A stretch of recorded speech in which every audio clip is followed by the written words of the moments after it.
Okay. Yeah, okay. Welcome back, guys. Welcome back to our channel. We have our guest here again, and Andrew from Hong Kong as well. Yeah, Bitcoin Hong Kong. Or you have, yeah, I know you're traveling all over the world, all over,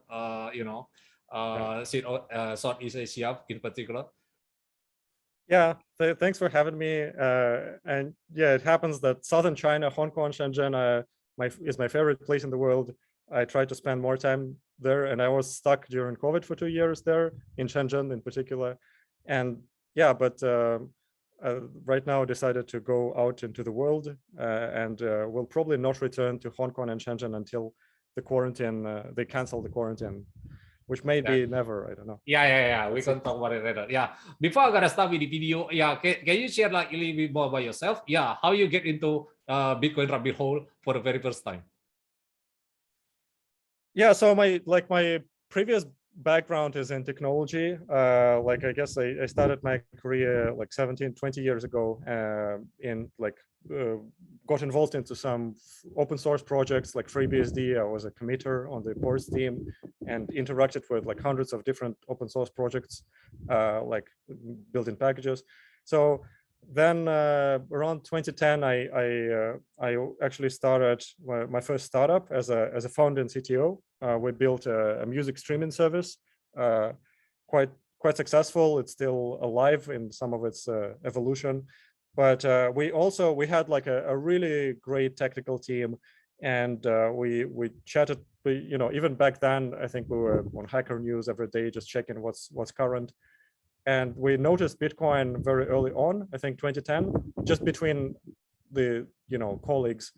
At the time, because most of us were also experienced engineers, we were cautious with anything new. There was like always a lot of noise on this like technical front, but we were inspired. So we didn't have any monetary interest in it, like financial interest. But back then, transactions were still super cheap, and it felt like this is potentially a new backbone for decentralized, like partially anonymous, decentralized web that can be unstoppable. So back then there were projects like Colored Coins, which we were like discussing among ourselves if it's like a good authentication method for websites, even web 2 websites like ours, if we can use the blockchain as a backbone for, let's say, messengers and any other. So like even we were dreaming how HTTP might itself as a protocol might run over blockchain or something like that. And then I think yeah, so that was my first exposure. I ran the client, which like it was mining coins back then. I don't remember how. I think I didn't even back then. I didn't even mine over a Bitcoin. It was less than that. But obviously I didn't keep my private key because back then it was not serious. That was still 2010, 2011, and yeah. And then when the kind of speculative craziness set in, I quickly lost interest for a while because I somehow lack gambling mentality, and yeah, exactly. Price surges are not. Yeah, go ahead. Yeah. And then, but later, if you like, maybe 2017, with some other group of friends, they started looking into how they can apply their expertise in computer chips to Bitcoin or to crypto. 2017, it was like a huge rise again. So we started discussing how to productize maybe some secure chips, how they can be useful, and we came up with a few ideas, which became the company Tangem. So that was like something that brought me back into Bitcoin and blockchain for a few years. And yeah, there's like we quickly raised some funds from SBI. It was a wild ride, and the company is still doing well. Personally, I'm not operationally involved anymore. I'm still co-founder, but now on like personally, I'm more interested in Bitcoin Lightning, and the deeper technological sides of it. So for maybe previous 5 years, I was more on the business and product side of different projects, mostly not in blockchain, and like helped some friends invest as well.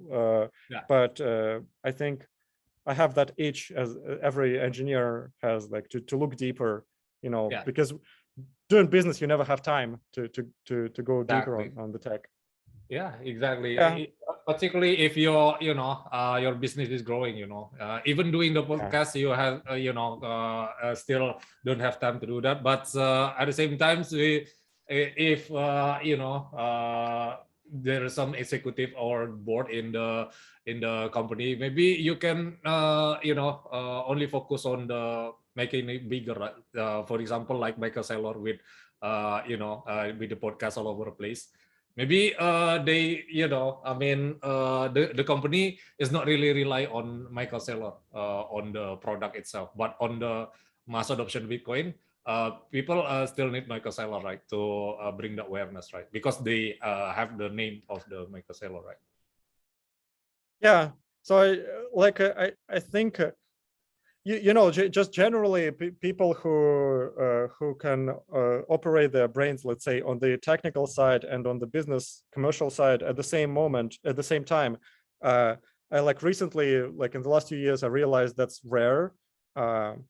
Like great tech and insights and great business insights. So I think that's in blockchain projects, that's especially needed, required.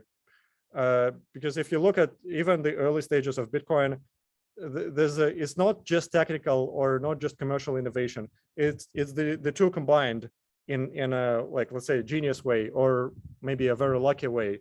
So it's like technically genius, but also it's commercially genius. It's somehow figure out both problems at the same time.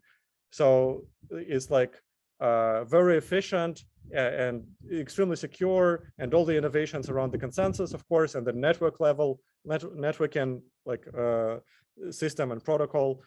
But at the same time, from the very early days, the incentive to participate.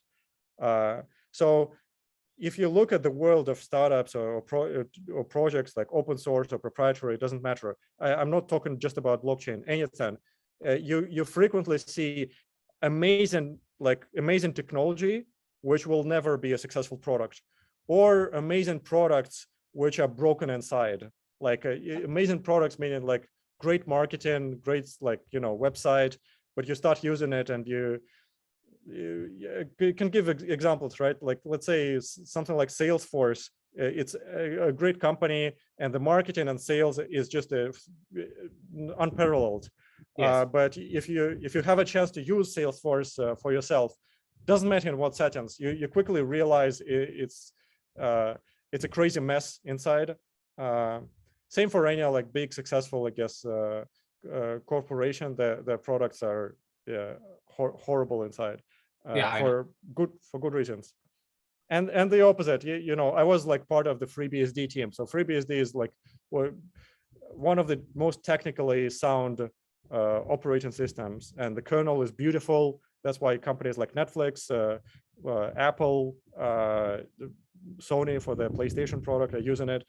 But on its own, FreeBSD will probably never gonna be like a mass consumer product, because just the project for decades, it was formed by amazing engineers who just lack interest or good proficiency in marketing. So the two together, Bitcoin is really kind of incredible that it happened at the same time. Yes. And you see now you look at blockchain projects. Unfortunately, most of them, like by numbers, most of them are great at marketing, but the technology is just repetitive, broken, boring, insecure, and very, very few are deep, what they call hard tech in venture capital. Hard tech technology that takes years to develop. Exactly. That's why Bitcoin is unique, because the marketing is come by the maxi, by the holders, because That's the way of technology, I mean, the others is maybe just copycatting of Bitcoins, or just adding some layer, maybe programming or programmable money or something like that. But the main use case, the great invasion of Bitcoin is the decentralization, because the others, they pretend to be decentralized. Is that something that we need to be aware of, right? Yeah, well, it's very difficult for Bitcoin as well. There's lots of arguments, some of which are sound arguments, that both Bitcoin and Lightning Network are both not just relatively centralized, but the degree of centralization might be growing. Hopefully, there are extremely smart people working on Bitcoin, and the world just doesn't know their names. Even everyone knows Satoshi, but that's it. But Yeah. the people, if you go to like GitHub and check out the contributors, the primary contributors to Bitcoin Core, most people in the world never heard. They maybe heard about some loud, Justin Sun for Tron and some other like this, which I also, or CZ for Binance, right? Those are superstars, but the people who do the heavy lifting on the technical side, almost not, they are unsung heroes, and my hope they're not just smart, but they also like in the end are smart enough and capable enough to see these problems of potential centralization, and I know they have these concerns as well. The question is like, will they be able to address those concerns fast enough so that the whole network does not collapse into the hands of very few interests. But yeah, compared to Bitcoin and Lightning Network, almost everything on the market is just a joke. You see even like the latest hacks, just sometimes there's like a huge network has like all the validators are in the hands of like one person, something like that. Yeah, so it's crazy. Yeah, I know. I mean, Lightning is, I agree with you when it comes to Lightning, because some authority maybe claim it the centralized or anything. But when it comes to Bitcoin, can you like elaborate a little bit more about it? Because what I know is that maybe when it comes to code, hard coded, it's not gonna be changed, right, by anyone. But what do you think in terms of centralization of Bitcoin? I mean, is that something that we need to be concerned about? Well, short answer is definitely we should be concerned, because like if you don't do anything, then of course because there's actual money in it, right? Yeah, you cannot easily move it, change code immediately, right? Yeah, go ahead. Yeah, well, I was going to say that there's whatever you do in life as a company or project or whatever, especially when you try to change the world, there's always going to be opposition, and Bitcoin is still very, very small on the global scale, but already some big players and big regulators, including the US regulators, are aware of the potential flip or danger to the petrodollar system and so on. So of course, if you just you can, as a person, let's say developing Bitcoin or having capability to do something about it, if you're asleep at the wheel, nothing good is going to happen. It's gonna be corrupted and collapse. So the two primary concerns in centralization of Bitcoin at a wide level is hash rate and exchanges, it seems.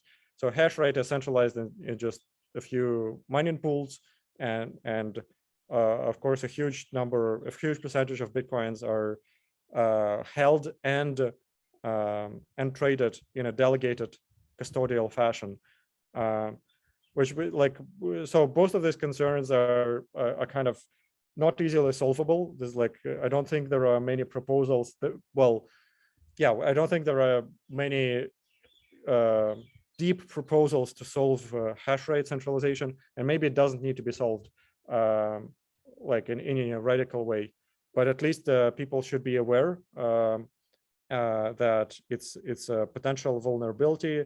So of course, like all of these pools, they are controlled by like entities that are easily leverageable. So wherever you are, China, US, or elsewhere, if you're a company or if you're a person that can be traced, if they can trace a pool down to a person or an entity, then basically the local government can do anything they want with it. Government power is a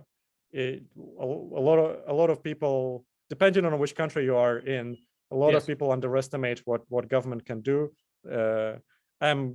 I'm a fan of the energy, the entrepreneurial energy of Elon Musk. Let's say he created impossible things with Tesla, SpaceX. Yes. But let's say the destructive power, the potentially destructive and limited power of government is orders of magnitude over the entrepreneurial power like that. So let's hope nothing crazy will happen too fast for us to react. But so hash rate is one thing. Exchanges is another thing, and it is being addressed slowly. You know, Jack Dorsey with one of his projects, he's working on a DEX for specifically for the Bitcoin ecosystem, and more people are going to be looking into it. One thing I was to go a little bit on a tangent. I was just so you know in the last couple of weeks, Taro, the protocol for tokens. Yeah, that's a BIP, right? Yeah, Bitcoin. Right. I think they might need some BIPs for the Bitcoin blockchain network, but it's mostly for the Lightning network. Yeah, they will need some modifications to the core protocol, but it's mostly for an improvement for the Lightning network. So it's what do they call it? LIP, Lightning Improvement.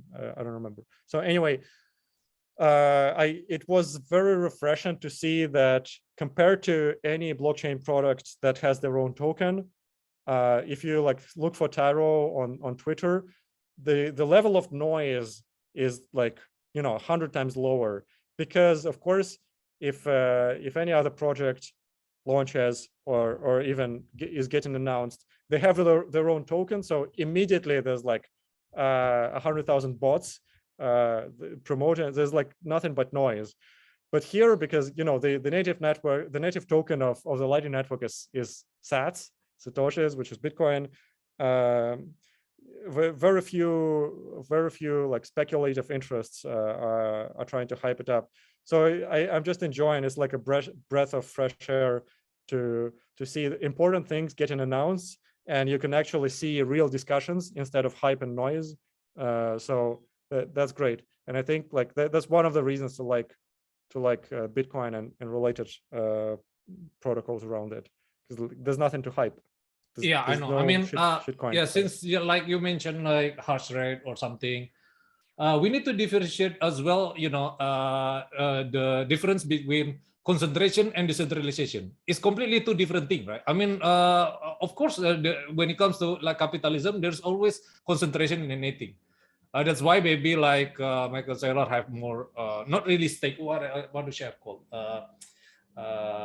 Portion of Bitcoin supply, maybe, or something like that. Do you think that is that the case? I mean, is there any difference between concentration and decentralization that we talk about? Because sometimes this is something that we need to be addressed as well, right? When it comes to like, we need to define this thing first, right? Well, it's not completely decorrelated, concentration, and it's not like orthogonal things.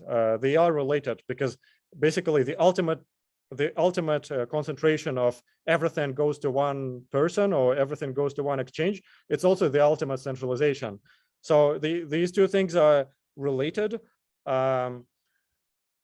I'm not unfortunately I'm not trained in any kind of monetary theory to kind of theorize out loud. It's an obvious problem when it gets to extreme levels. Again, like when like 99% is held by a few people, it will be felt very deeply. So for a while I actually thought that And maybe I still think so. Look, with all this new technology, it's already, I think, like I gave up trying to comprehensively understand what's going to happen back in 2017, because the pace of development is just too fast.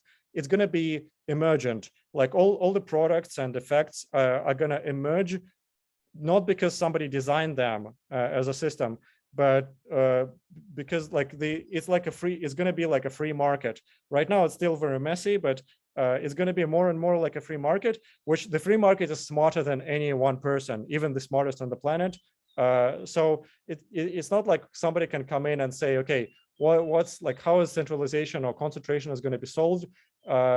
Hopefully, right now we're in the phase of just developing and testing out all these tool sets. Personally, I believe Ethereum and all the alternative chains are just a test net for Bitcoin, but it could be a test net forever and a useful one with value in it. I think all of this DeFi, from an engineering standpoint, they seem like a joke to me personally and to many other people, but I see the usefulness in them. They still test out a lot of monetary effects.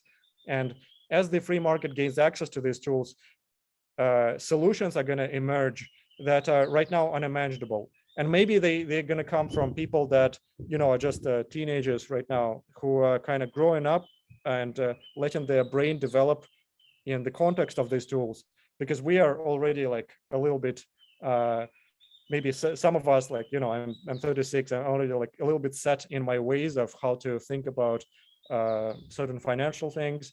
But the new generation is coming, and they're like completely Bitcoin native or crypto native, and they're going to think about value and money in a very different way. So naively, in the last 2 years, I thought, okay, like if the tool sets are going to be there, it's going to be super easy for anyone to technically create their own token or multiple tokens. And then instead of using like some centralized currency, even Bitcoin or dollar that like everyone is using, everyone can kind of use their own token, which is kind of your authority or reputation or respect. The world is already very, very slowly transitioning to that, with like followers on social networks, which are basically convertible to money. But it's very slow, and crypto can accelerate this. So you instead of paying with dollars that you earn, you might be able to pay with a derivative of your reputation or actions. Which probably if you think about Star Trek, I don't know if you're like a fan or so. Star Trek is this like future Earth Federation. There's no money in it. Famously, there's no money in Star Trek, yes. At least within the Federation. And different projects or people, different media try to speculate. Okay, there's no money, so how does everything work? Because there's not. You cannot even in Star Trek, like if you're a nobody, you cannot get a starship. So there is not perfect abundance. There's still some limitations. So it might be something like that. We might have invented a system without yet understanding it that just allows everyone to kind of interact from the standpoint of kind of instant, immediate derivatives of their reputation and actions. Yeah, so I think, and if you think like that, then okay, if one token gets too overly concentrated, then it immediately loses value of availability, and people just fluidly switch to other tokens, somehow like that.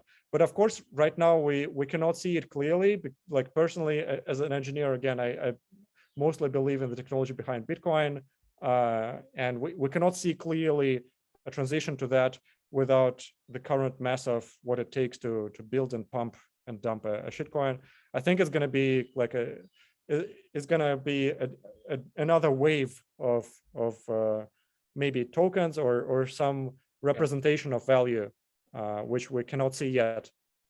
Yeah, maybe one day we just don't need any currency anymore. We can issue our own currency, but we never know. It's on the future, but let's see. It's interesting that you said that before, that it's all about DeFi, right, or something. And recently, there's a Bitcoin improvement proposal as well, BIP-119, if I'm not mistaken, is bring Bitcoin more programmable, and there's pros and cons in there. And then, what are your thoughts on that? I mean, it's just something that need to be concerned, or is just something that is not really to worry about, or what is it? Because Andreas Anatopoulos said that it's gonna quote unquote kill Bitcoin. What are your thoughts on that? I mean, BIP. But before you can explain that, maybe my audience don't really know about what BIP is all about. As you have background in engineer, can you explain that BIP is all about, and then you can answer that question. You mean what BIPs are generally about, like the improvement proposals? Yes. Yeah. It's yeah. So let's say let's start a little bit from history. So the way internet evolved, like the late 60s and 70s, was actually like a research project around the world, like started in the US, in Silicon Valley, but quickly scaled around the world. And lots of very smart people working on different parts of internet technologies, engineers, like these are deep technologies without which nothing would be possible. No email, no internet, nothing. So they developed a way to across the world to collaborate. That was, how did they develop internet without internet, right? So they had this way of exchanging proposals, or in the internet age, internet development, that was the name for that was RFCs, request for comments. So basically letters, which was initially distributed like through like paper or like traditional networks, and then got online. So it proved to be an extremely efficient way for researchers to exchange and collaborate on proposals, where somebody, a group or one person writes down their thoughts and improvements for the current state of internet or some protocol in a document, which is very, very well worded, as short as it can be, but all the details are there. They publish them, and then other researchers can give their comments, and then there's several iterations until the document is accepted as like well reasoned. So that's where this whole process of exchanging documents containing requests for comments, like proposals for improvements, originated there like mostly early 70s, and still it's going very well. By now there's that's called Internet Engineering Task Force, IETF. That's the organization that kind of coordinates development of all these protocols. By now there's, I think, 8,000 or 9,000 of these documents for internet. It's going great. So when Bitcoin started, and actually even before Bitcoin, if you look at projects like Python, the language, they also they released the language, Guido released the language, but then the community had this process to propose and collaborate on improvements exactly the same way. Write a document and then evolve it through iterations based on community feedback until it's ready to be implemented, and then when it's confirmed, somebody writes the actual code for it and puts it in the Python language. So when Bitcoin arrived in 2009 and 10, this process was already well known to the technical industry. So it was just general. It was very popular it was very natural to adopt the same process. So BIP is this process is called Bitcoin improvement proposals, right? It's not protocol. Yes. Yeah, proposals.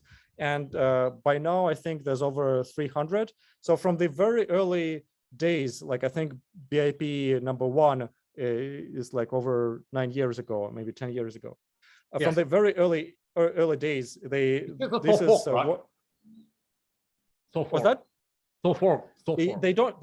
they don't have to be soft forks. Like so sometimes like BIP-119, like the seed phrases, they don't require, a lot of these BIPs, they don't require any changes to the Bitcoin protocol. They just add some additional value on top of it by, how do we create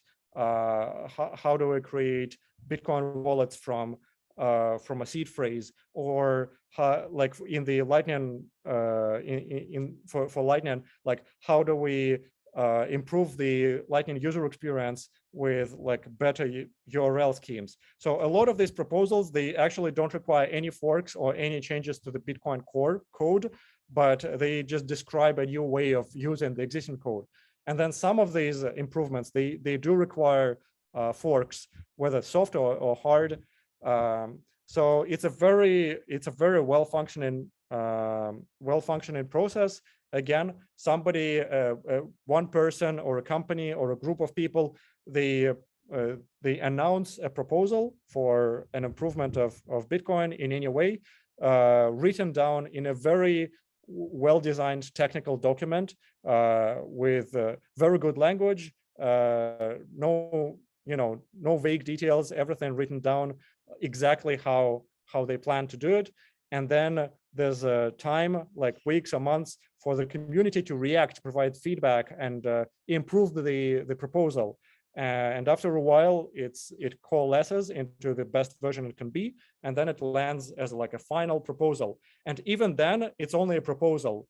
So after that, it's down to the community, and depending on which proposal it is, the Bitcoin Core developers, contributors, or the operators of hash rate, right? So some proposals have to be confirmed by pool voting, or hash rate voting. So it's down to, it's still, even after the proposal is done, like BIP-119 is already kind of, the proposal itself is finalized, but it doesn't mean it will actually be implemented ever. It's just a good proposal that is interesting. So yeah, the process is amazing, and that what keeps Bitcoin evolving. Back to 119. So firstly, I haven't had a chance to study the draft myself in detail. Yeah, I saw some discussions. In general, I'll just address like maybe high level programmability concern. So there's many different ways to do it. I think like in the Ethereum and EVM chains, obviously they're pioneering the whole programmability, and like Ethereum alternatives are trying to do it more efficiently. There's huge problems with it. The scalability is not clear. So I think there's amazing value in Bitcoin being simple and compact. It's almost mind-boggling that the whole Bitcoin blockchain is still like, I think like under 400 gigabytes, or maybe much smaller, depending on how you compress it. After 10 years, the whole history, like everything, like the whole thing that changed the world is still so small. And if nothing happens to the block time or the block time, even in another 10 years, it's going to be just another few hundred gigabytes. And in 100 years, it's going to be still a very small, easy to manage amount of data, which is like, if you, from an engineering standpoint, what do you think? Like, you look at a thing that changed the world already and is going to change it much more in the next 2 years. And tens of millions of people are using it, and it's carrying, like trillions of value, or back-end trillions of value in the crypto market, and it's going to explode into hundreds of trillions. So, and it's still like the whole data, the code is tiny, and the data is on a global scale nothing. There's a lot of beauty in it, and I think I'm not like, maybe genius enough or educated in this particular regard to argue that this should stay this way. I'm going to say that I see the beauty in it. I see the beauty in keeping the simplicity and the compact size of it. So any changes to programmability of Bitcoin should try to maintain that simplicity and compact size. And then it's down to how to actually implement it. So there's arguments for, you know, anything that is going on off chain, and then you know, some technologies are using rollups to put stuff on Ethereum. Yeah, it's already happening there. Have you Yeah. ever heard of So some people stacks, Bitcoin stacks? You know, that built by they built on top of Bitcoin by what is yeah, called? of course. Yeah. Yeah. So it also like make Bitcoin programmable, right? But it's not on chain. You know, it's not in the base layer. It's base layer protocol. Yeah, a lot of people are. So I was following some of the, you know, on Twitter they had many threads between the Stacks project and some Bitcoin Core or other, you know, proponents, or so there's like a good argument for and against. Personally, I'm very cautious about it because, you know, there's a separate token, and it just, you know, if you try to buy a BTC hostname, I think for the longest time they couldn't. There was something broken. They couldn't even accept Bitcoin directly. You need to buy Stacks token, which is like a red flag. So yeah, I'm very cautious with this. I think it's still massively useful as an experiment. Whether it's like a real thing that's going to be that's going to be useful, I'm very cautious. Like I personally, I would err on the side of, you know, if it's not if it doesn't use the native token like Bitcoin, then there's something potentially wrong with it long term. But as an engineer and experiment, great. So, but again, how does it connect to? So if it's just rollups, there's a lot of arguments that rollups cannot actually add functionality. Like you can claim that is like on Bitcoin, but it's not actually on Bitcoin. It's going to be dependent on another chain or another project, and it compromises on security and on all the qualities of Bitcoin. Maybe that's about it when it comes to Stack, you know. But have you ever heard as well of Liquid from Blockstream? It's a side chain, right? But they said that they issue their own token as well, but ELBTC.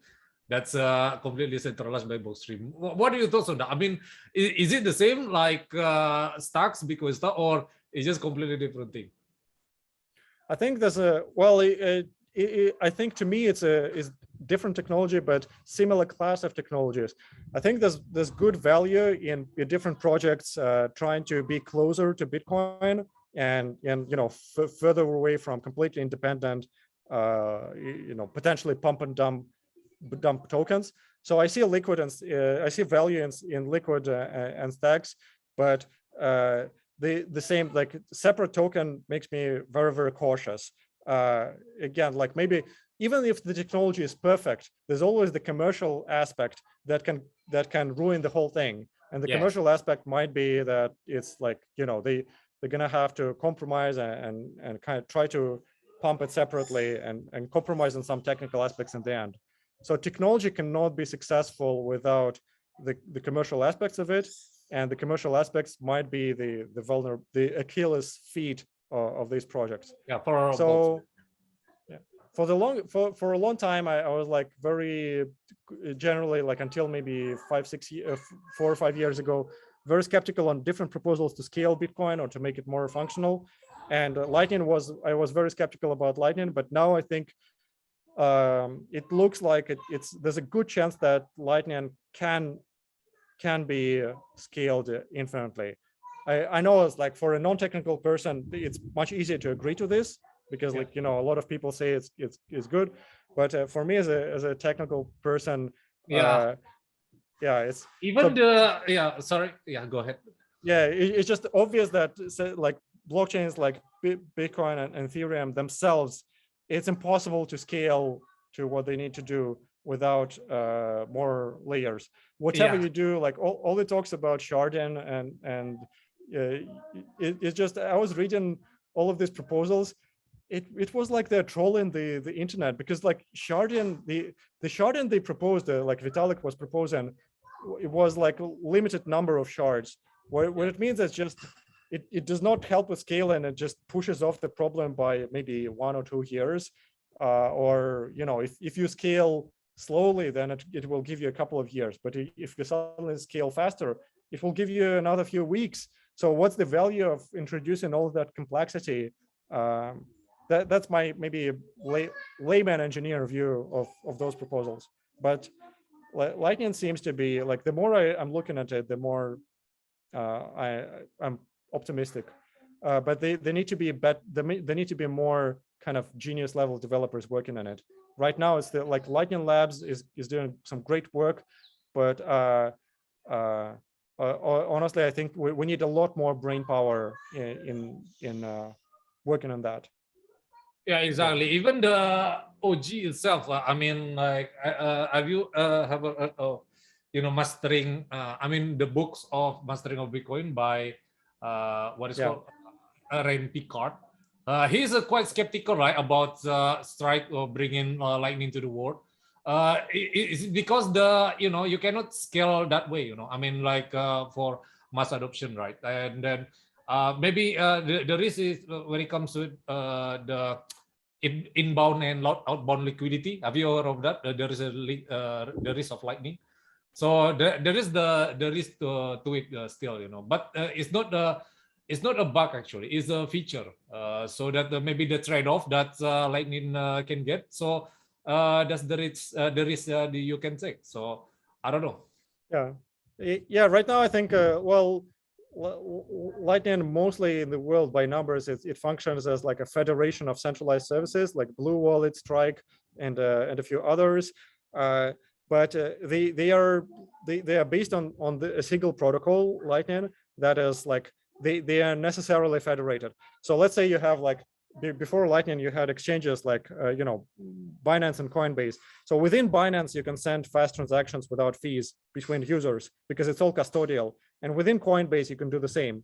But between Coinbase and Binance, you cannot do that. And almost, I think, like I heard there are some exchanges doing it, but almost no popular exchanges do this, like where you can send Bitcoin between the two of them without fees. So kind of like custodial transfers, zero fees, immediate. But with Lightning, you can. So Lightning guarantees that any two exchanges or any two apps that are centralized, custodial, but you can send money between them. So it's more like, right now it's operating more like email, where there's Gmail, there's Outlook, and there's many more like big and small servers.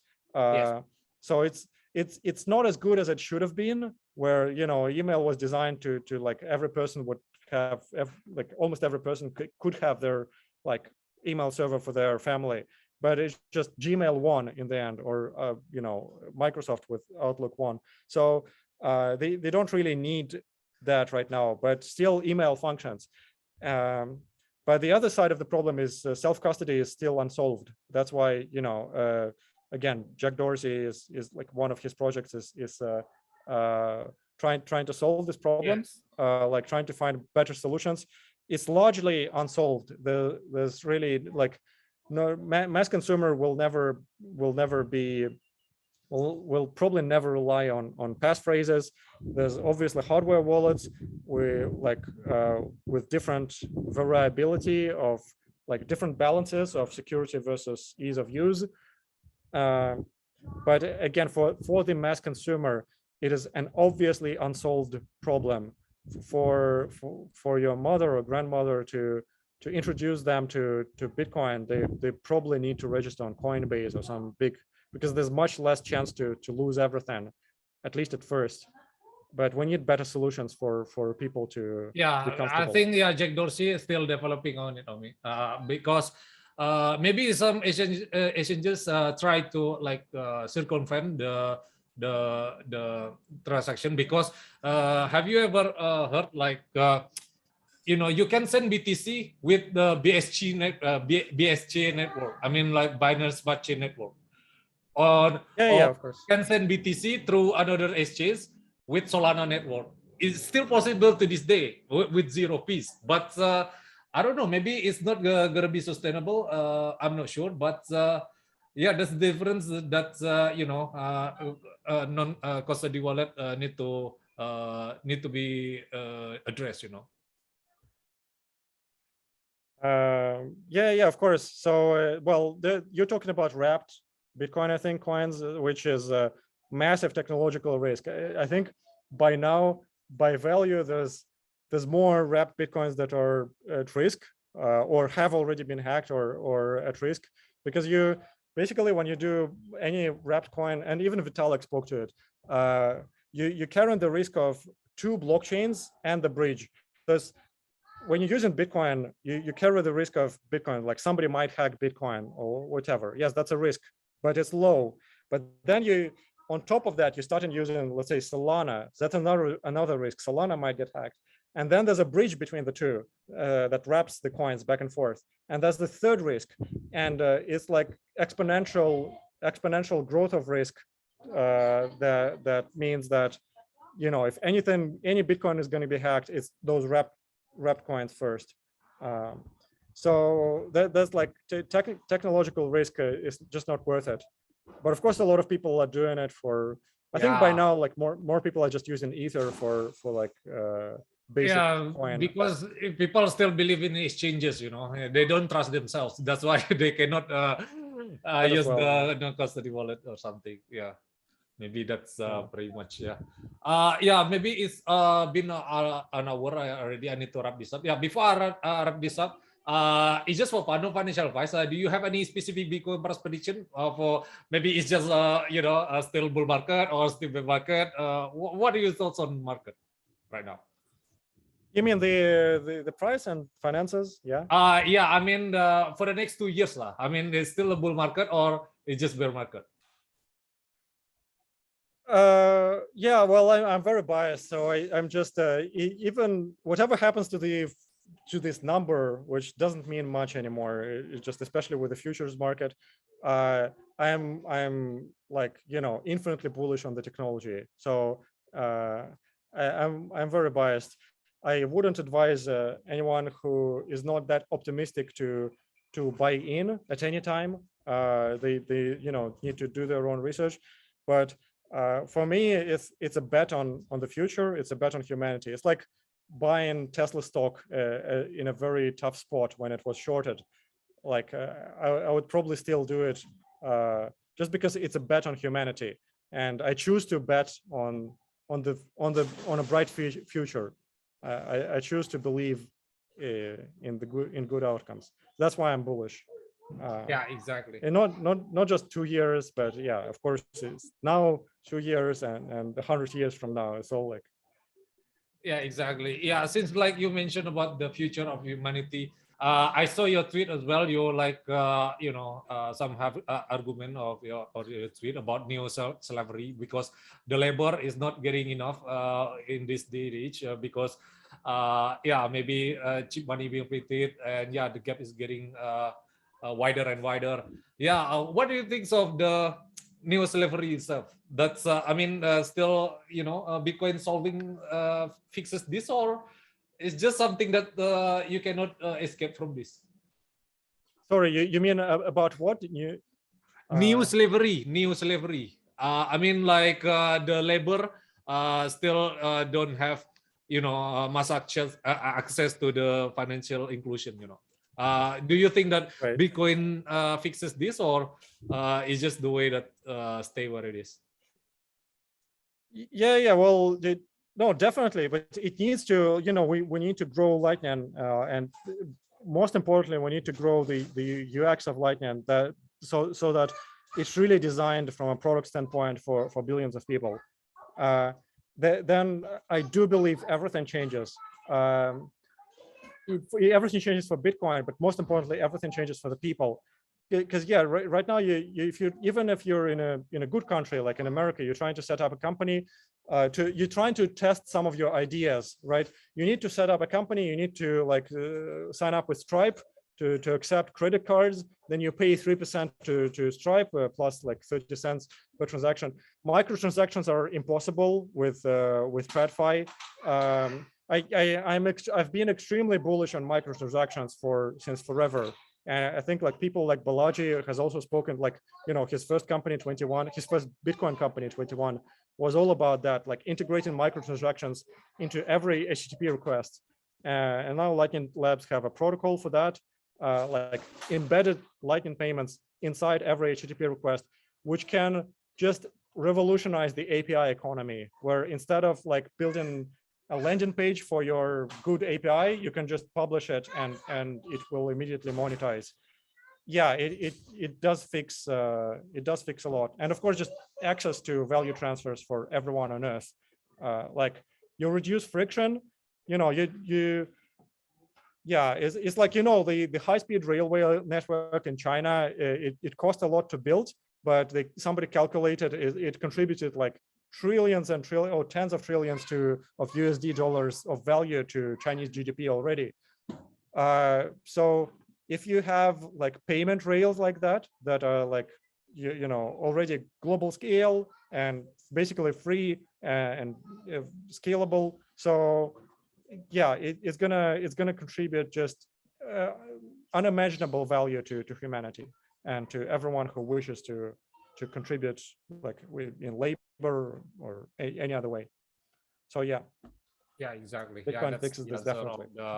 Maybe Lightning, the adoption of Bitcoin will not only, not to solve all the problems, but I think it's gonna, decrease some, restriction or something, because people have a financial inclusion, right? Yeah, and it's unstoppable, right? So Yeah, not only can they immediately access it, but if they do it right, and that's another topic maybe for another chat, but like, one of the most important thing in crypto, I think it's zero knowledge, like what Zcash and I know ECC is doing. it's so like it's gonna be a lot of people were saying like 2022 is the year of ZK, but I think it's going to be a huge issue going forward. There's just too many interests that are too happy to have this control over who gets access to financial system and who doesn't. So exactly. we'll need to solve that somehow. But yeah, not only can people gain access, they can never be excluded if they do it right. They can never be excluded. That's extremely important. Yeah, maybe we can talk about in another talk. Maybe Bitcoin 100K. We can have part 2, so that we can remind the chat again about the ZK or something. We can talk about it later. So guys, if you guys want to support Andrew, I will share a link in the description about Andrew for your project. I wish you good luck and success for your career.